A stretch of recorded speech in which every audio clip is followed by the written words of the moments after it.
कभी सोचा है कि नाइंसाफ़ी यानी अन्याय महसूस कैसा होता है? वो भी तब जब आप एक बच्चे हों और दुनिया पहली बार आपको अपना वो चेहरा दिखाए जो बिल्कुल भी अच्छा नहीं है। आज हम ऐसे ही दो बचपन की कहानियों की गहराई में उतरेंगे जो हमें सीधे सीधे हाशिए पर होने का मतलब समझाती हैं। तो चलिए इस सवाल से शुरू करते हैं। अन्याय को सीखा कैसे जाता है? देखिए, ये कोई किताब में पढ़ने वाली चीज नहीं है। ये तो एक चुभने वाला एहसास है, खासकर एक बच्चे के लिए जो पहली बार समाज की कड़वी सच्चाई से टकराता है। हमारी इन कहानियों के सेंटर में दो लड़कियां हैं जिनके बीच जमीन आसमान का फर्क है। एक तरफ हैं जिद कलासा, 1900 के दशक की एक नेटिव अमेरिकन बच्ची, और दूसरी तरफ हैं बामा, आज के भारत में तमिलनाडु की एक तमिल दलित बच्ची। अब उनकी दुनियाएं चाहे जितने भी अलग हों, उनकी एक जैसी तकलीफ हमें क्या सिखा सकती है? चलिए पता करते हैं। तो सबसे पहले हम इन दोनों की अलग अलग दुनियाओं में झांकते हैं और ये समझने की कोशिश करते हैं कि कैसे नाइंसाफी ने दोनों की जिंदगी में अपनी जगह बना ली थी। जिद कलासा की दुनिया थी अमेरिका का एक बोर्डिंग स्कूल।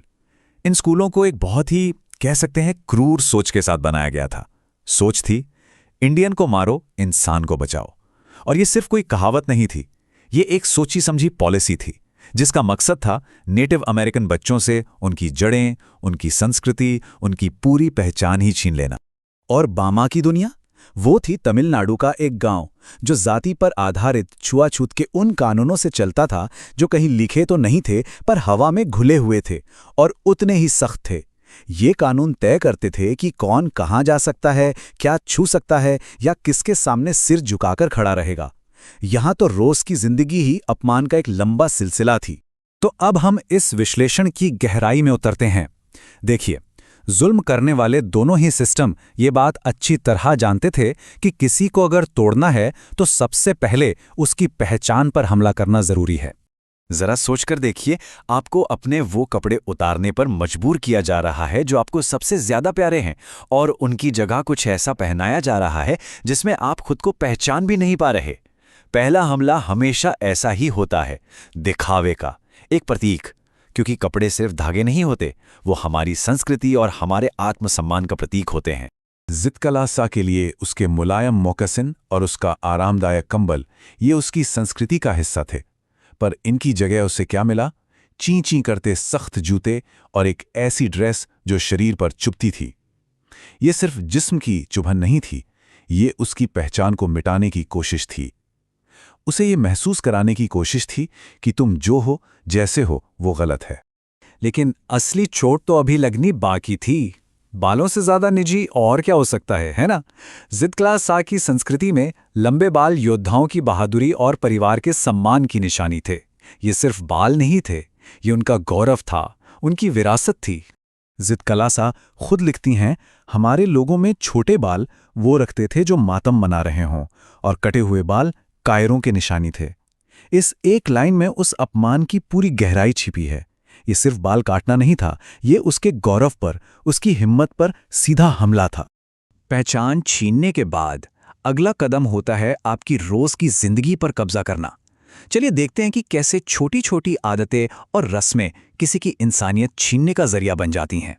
बोर्डिंग स्कूल में खाने का वक्त किसी मिलिट्री ड्रिल की तरह था। पहली घंटी पर कुर्सी खींचो, दूसरी पर बैठो और तीसरी पर खाना शुरू करो। जरा सी भी गलती हुई तो सजा। इस सब का मकसद बच्चों को रोबोट बनाना था, उनसे उनकी सहजता छीनकर उनमें डर और हुक्म मानने की आदत भरना था। ये उन्हें इंसान से एक मशीन बनाने की प्रक्रिया थी। बामा की दुनिया में भी इंसानियत को नीचा दिखाने का यही खेल था, बस तरीका थोड़ा अलग था।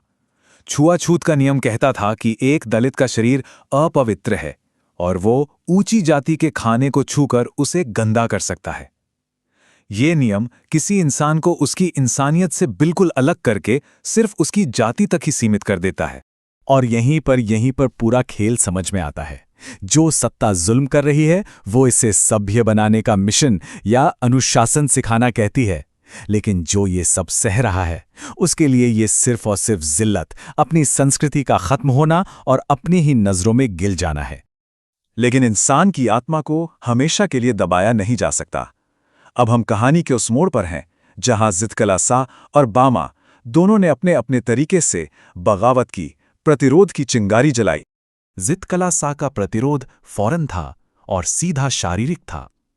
जब उसके बाल काटने की बारी आई तो वो एक बिस्तर के नीचे छिप गई। जब उसे खींचकर बाहर निकाला गया तो उसने अपनी पूरी ताकत से लूचा। आखिर में भले ही वो लोग जीत गए, लेकिन उसकी उस छोटी सी लड़ाई में उसकी हिम्मत की जीत थी। उसने हार नहीं मानी। बामा के लिए ये समझ धीरे धीरे आई और इसकी शुरुआत हुई एक अजीब सी घटना से। जब उसने पहली बार एक बुजुर्ग को डोरी से खाने का पैकेट ले जाते देखा तो उसे हंसी आ गई, लेकिन जब उसके बड़े भाई ने उसे इसके पीछे की जाति व्यवस्था की क्रूर सच्चाई समझाई तो वो हंसी गुस्से में बदल गई। ये वो पल था जब उसके बचपन की मासूमियत टूट गई और उसे नाइंसाफी का पहला एहसास हुआ। बामा ने लड़ाई का एक अलग रास्ता चुना, दिमाग का रास्ता। उसके भाई ने उसे एक सलाह दी जो उसके लिए एक हथियार बन गई। खूब पढ़ाई करो। शिक्षा ही वो ताकत थी जो जाति की बेड़ियों को तोड़ सकती थी और सम्मान वापस दिला सकती थी। ये लड़ाई दिमाग और लगन से लड़ी जानी थी। तो इन दोनों कहानियों को साथ रखकर देखने पर हमें क्या पता चलता है? ये हमें दिखाती हैं कि जुल्म करने के तौर तरीके दुनिया में हर जगह कितने मिलते जुलते हैं, जैसे कोई एक ही किताब पढ़कर सब सीख रहे हों। ये तुलना हमें दिखाती है कि कैसे जुल्म के चेहरे अलग हो सकते हैं, पर उसकी रूह एक जैसी होती है। एक तरफ स्कूल जैसी संस्था हिंसा कर रही है, दूसरी तरफ समाज के रीति रिवाज। एक का जख्म शारीरिक है तो दूसरी का मानसिक। और हां, प्रतिरोध भी अलग अलग है, पर दोनों का मकसद एक ही है, अपनी गरिमा, अपना सम्मान वापस पाना। तो इन कहानियों से हम क्या सीख लेके जा सकते हैं? पहली बात, बच्चे नाइंसाफी को बहुत साफ साफ महसूस करते हैं। दूसरी, बड़ा जुल्म रोजमर्रा की छोटी छोटी रस्मों के जरिए ही काम करता है। तीसरी, किसी को काबू में करने का पहला कदम होता है उसकी पहचान छीनना। और सबसे अहम बात, शिक्षा वो ताकत है जो आज़ादी का रास्ता खोल सकती है। तो आखिर में मैं आपके लिए एक सवाल छोड़े जाता हूं। अगर जुल्म और दमन रोज के अपमान से भरे रस्मों से बनाया जाता है, तो क्या आज़ादी भी सम्मान से भरे रोज के छोटे छोटे कामों से हासिल की जा सकती है? इस पर सोचिएगा जरूर। और अगर इस तरह की गहरी समझ आपको पसंद आती है तो ई पाठशाला यूट्यूब चैनल को लाइक, शेयर और सब्सक्राइब करना ना भूलें। यह सामग्री सिर्फ आपके लिए ही नहीं, बल्कि उन सभी स्टूडेंट्स के लिए बहुत काम की है जो एनसीईआरटी को कॉन्सेप्ट के साथ समझना चाहते हैं। याद रखिए, आपका एक शेयर किसी और की पढ़ाई को आसान बना सकता है।